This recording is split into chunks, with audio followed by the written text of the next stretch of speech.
শ্রী বিশ্বজিৎ চক্রবর্তী।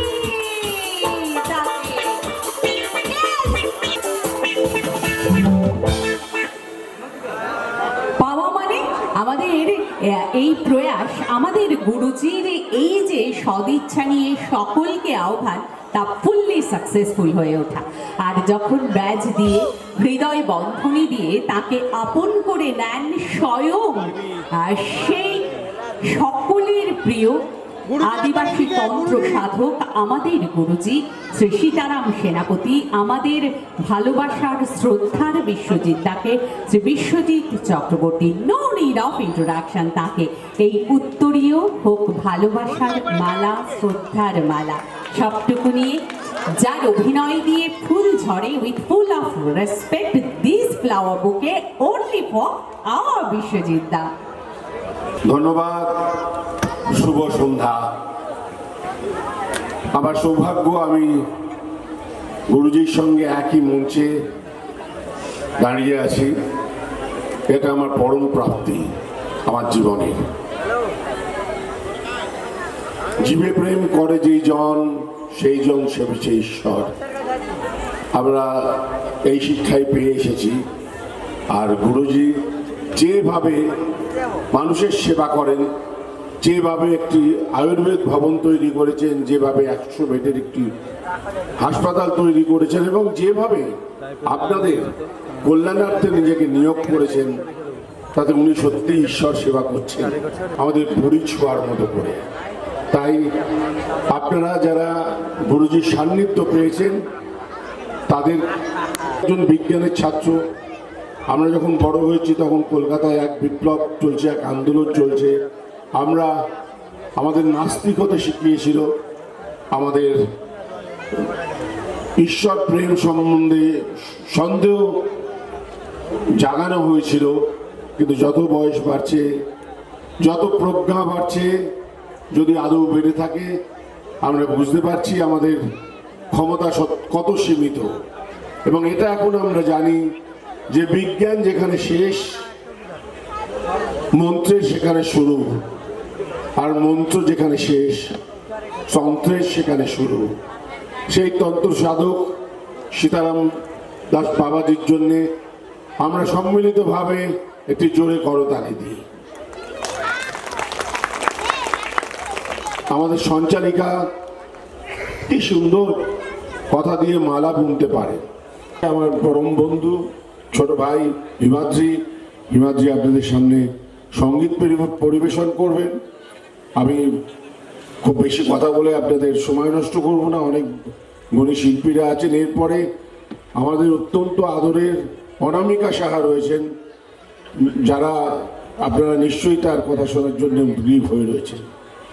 যেহেতু মুখ বলেছে যে কিছু বলতে হবে, এবং আমি অভিনেতা হিসেবে কিছু একটু স্টেজে স্বাক্ষর রাখতে চাই। একটা গল্প বলি আপনাদের। আমি এবং হিমাদ্রি, আর ঘটনা বলছি না কিন্তু গল্প বলছি। আমি এবং হিমাদ্রি আমরা একসাথে এক স্কুলে পড়তাম। কেন পড়তাম? আমি হিমাদ্রির থেকে অনেক বড়। আমি অনেক বছর ফেল করতে করতে করতে করতে ফাইনালি হায়ার সেকেন্ডারিটা হিমাদ্রির সঙ্গে পাশ করেছি। তারপর কলেজে ঢোকার ইন্টারভিউ হচ্ছে, তো আমি তো ইন্টারভিউ দিতে যাবো না কোনো রকমের। আমি হিমাদ্রির খাতা থেকে পাশ করেছি। হিমাদ্রি বললো না না, চলো চলো, কোনো ভয়ের কিছু নেই, আমি আছি। ডিরেক্টর আছেন, মোটামুটি 5-6টা প্রশ্নই ঘুরিয়ে ফিরিয়ে 2-3টে করে প্রশ্ন করা হচ্ছে। তো হিমাদ্রি বললো ঠিক আছে, আমি আগে ইন্টারভিউটা দিয়ে আসি, আমি তোমাকে বলে দেবো কি কি বলতে হবে। হিমাদ্রিকে প্রথম জিজ্ঞেস করেছেন যে ভারতের স্বাধীনতা কোন সালে হয়। হিমাদ্রি খুব সুচিন্তিতভাবে বলেছি, দেখুন লড়াইটা শুরু হয়েছিল 1942 সালে, আমরা দেখতে পাই 1947-এ। সবাই খুব খুশি, খুব সুচিন্তিত মতে। আশা যায়নি, আশা করছি খুব তাড়াতাড়ি ফল প্রকাশ পাবে। তো হিমাদ্রি যখন বেরিয়ে এসছে, আমি না আমি ঢুকবো না ইন্টারভিউ। তুমি উত্তরগুলো শুনে যাও না, উত্তরগুলো বলো, তোমার তো প্রশ্ন মুখস্থ করার দরকার নেই। তাহলে ঠিক আছে, ভয় ভয় ঢুকেছি, বসেছি। ভদ্রলোক জিজ্ঞেস করলেন যে প্রথম ভদ্রলোক জিজ্ঞেস করলেন আপনার কত সালে জন্ম?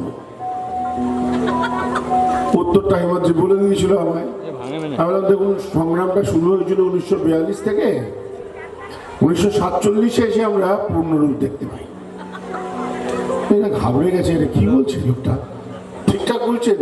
আমার বায়োডেটাটা দেখে মনে বললাম হ্যাঁ, তো বিশ্বজিৎ চক্রবর্তী। তো একজন বললে অনেক বিশ্বজিৎ চক্রবর্তী ক্যান্ডিডেট হতে পারে, তো জিনিস পিতৃ পরিচয় জিনিস। হ্যাঁ বলুন তো, দ্বিতীয় প্রশ্ন, আপনার বাবার নাম কি? আমি বললাম কাকে ছেড়ে কার নাম বলবো বলুন? এত মানুষ এতে জড়িয়ে আসে, যার নাম বলবো না তারই অভিমান হবে। ওরা তখন অসম্ভব ক্ষিপ্ত হয়ে গেছে, রেগে বেগে বলছে আপনি কি পাগল, আর ইউ ম্যাড? আমি বললাম রিসার্চ চলছে স্যার, এ নিয়ে এখনো কোনো সিদ্ধান্তে আসা যায়নি, আশা করছি খুব তাড়াতাড়ি সিদ্ধান্ত পৌঁছবে।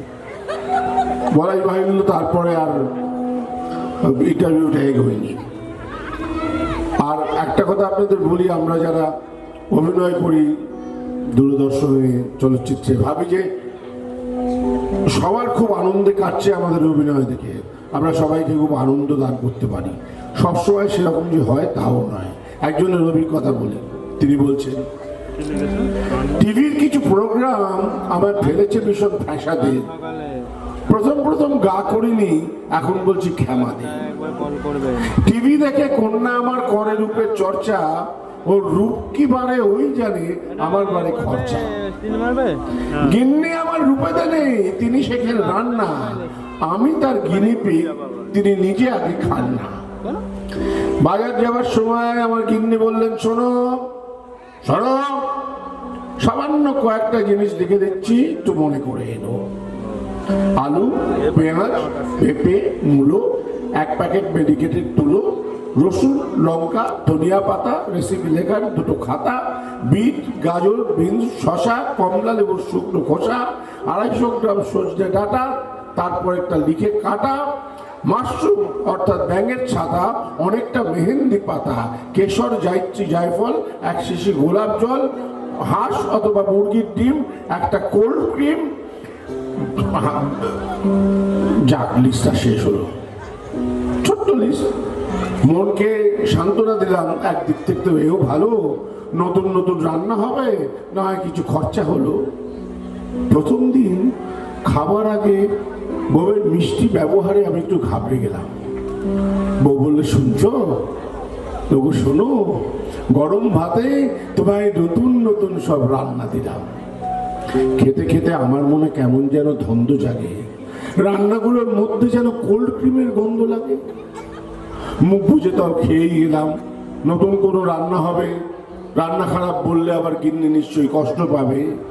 দ্বিতীয় দিন খাবার পরে আয়নায় দেখি মুখটা কেমন লাল লাল।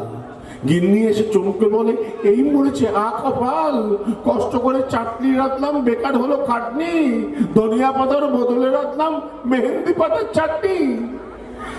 কিন্তু তেঁতুল দিয়ে ধনিয়া মেখে কোথায় তবে রাখলাম? বলি তেঁতুল দিয়ে ধনিয়া মেখে কোথায় তবে রাখলাম? পাশের ঘরে কন্যা চেঁচায়, ওমা তাহলে আমি এতক্ষণ কি মাখলাম? এই বলে সে জুড়ে দিল পেল্লাই যাক কান্না। আমি বললাম গিন্নি ঢের হয়েছে, রক্ষা করো আর না। ধন্যবাদ, ভালো থাকবেন। এবার অনামিকা আপনাদের ম্যাজিক দেখাবে, মুক্ত করাবে। বিশ্বজিৎ দা মানে আমরা একটা সবাই বাঙালি যারা অলরেডি আছি, বিশ্বজিৎ মানে আমাদের কাছে গার্জেন সময় একজন শিল্পী, যাকে দেখতে নয় তার কথা শুনতে নয়, তার দিকে তাকিয়ে থাকলে মুগ্ধ হতে হয়।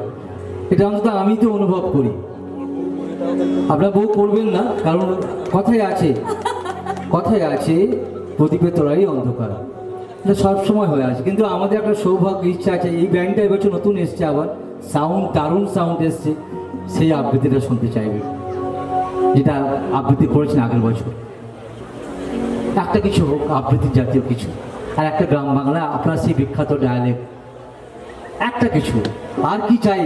এই মানুষটার হাত ধরে তো আমরা আপনাদেরকে পাই, আমরা বড্ড গরিব দুঃখী অডিয়েন্স, আপনারা আসেন এই মানুষটার হাত ধরে, ইচ্ছা করছে না হাত পাড়িটা দিতে, এত চাইতে হয়, নিজেদের লজ্জা লাগে মেদিনীপুর হিসাবে। প্লিজ এইরকম মহান আর্টিস্টদের সঙ্গে থাকা যে কত বড় গৌরবের।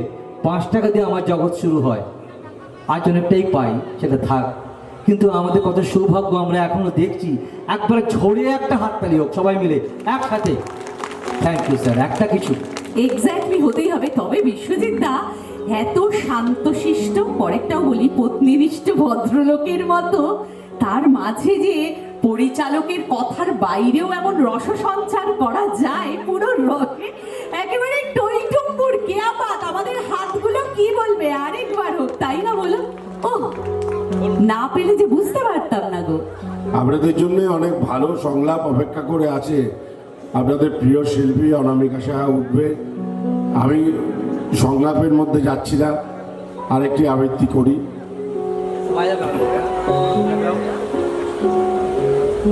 ওটা করবো সেটাই ভাবছি, বড় বড় সব লম্বা লম্বা বলেই ফেলি। এমএ পড়ো, বিএ পড়ো, কিংবা এসো এমফিল করে, সব শিক্ষাই অসম্পূর্ণ, আসল শিক্ষা বিয়ের পরে। বউই হলো বিবাহিতের সত্যিকারের শিক্ষাগুরু। প্রথম 6 মাস নবীন বরণ, তারপরেতেই পড়া শুরু। ভুলিয়ে দিয়ে আগের পড়া, দিদিমণি কড়া কড়া এমন লেকচার দেবে ক্লাসে, বুঝবে তুমি 2-3 মাসে। বাইরে যতই সিংহ সাজো, ঘরে তুমি আস্ত গরু। স্টুডেন্ট যতই ভালো হও, পড়ায় যতই মন দাও, যতই শেখো হাতের কাজ, আটা মাখা, শাড়ি বাজ, বিছানা করা, রুটি বেলা, কিংবা রোদে কাপড় মেলা, যতই করো হোমওয়ার্ক আর যতই করো পরিশ্রম, গুড পাওয়া তো দূরের কথা, 5 মার্কসের চান্স কম। এই কোর্সের হয় না ফিনিশ, শিখতে হয় নানান জিনিস। ঘুম পাড়ানো, মশা তাড়ানো, উলের গোড়ার জট ছাড়ানো, লোডশেডিংয়ে হাওয়া করা, তাঁতের শাড়ির কুচি ধরা, বউয়ের খোপায় কাঁটা গোজা, খাটের তলায় চটি খোঁজা। কেমন করে পাতবে চাদর, কবার দিনে করতে আদর, কেমন করতে করতে হবে শ্বশুর বাড়ির লোকের কদর। যতই লাগুক বোকা বোকা, যতই কেন পাকনা হাসি, ইংরেজিতে বলতে হবে আমি তোমায় ভালোবাসি। অভিজ্ঞতায় বুঝতে পারবে কোন কোন কাজ করতে নেই, সবসময় সত্যি কথা বলতে নেই, বউয়ের ভুল ধরতে নেই, অন্য মেয়ের গুণের কদর বউয়ের সামনে করতে নেই। ভয় পেও না, তোমায় কিন্তু মনে সাহস রাখতে হবে। নতুন রান্না শিখলে বউ আগে তোমায় চাকতে হবে। বউয়ের যদি মাথা ধরে রাত্রে তোমায় জাগতে হবে। মা যদি বউকে ঝাড়ে সামনে থেকে ভাগতে হবে, নইলে কিন্তু পরে তোমায় ভগবানকে ডাকতে হবে। জন্মদিন ও বিয়ের তারিখ অবশ্যই রাখবে মনে। ঘুমের থেকে উঠলে বউ উইশ করবে কানে কানে। এই তারিখ দুটো ভুললে কিন্তু পরে তোমায় ভুগতে হবে। দেবরা সেই রাতে তোমায় শোবার ঘরে ঢুকতে দেবে। বাড়বে জিকে যখন তার সখীর সাথে শুনবে আলাপ। পুরুষ মানেই হৃদয়হীন, সব পুরুষের হৃদয় খারাপ। বিয়ে করে ওনার নাকি জীবনখানা ব্যর্থ হলো, পড়েছিল ওর হাতে, তাই তোমার জীবন করতে গেল। হতাশাতে হয়তো তখন ভাববে তুমি মনে মনে, পরস্পরের ইচ্ছা পূরণ এটাই শুধু বিয়ের মানে। কিন্তু নিয়ম মেনে সূর্য যখন অস্তা চলে যাবে, বারান্দাতে সাজে তাকেই দেখবে অন্যভাবে। একাকিত্বের আধার যখন মনে ধরায় ভয়, জড়াগ্রস্ত শরীর যখন তোমার বাধ্য নয়, প্রদীপ নিয়ে তোমায় সে খোঁজে অন্ধকারে। তোমার গায়ে চাদর দিয়ে হয়তো বলতে পারে, এই মানুষটাকে মানুষ করা আমার সাধ্য নয়। ভর দিয়ে তার কাঁধে হাতে ঘরের দিকে যেতে যেতে তুমি তখন ভাববে মনে, আবার যদি জন্ম পাই, আবার যদি বিয়ে করে বেলতলাতে আবার যাই, ফাটুক মাথা তবু আমি শিক্ষা গুরু তোমাকেই চাই। ধন্যবাদ। সত্যি আমি অমিত চক্রবর্তী, দাদা বিশ্বজিৎ চক্রবর্তী। একটা জোরদার হাততালি হোক বলি।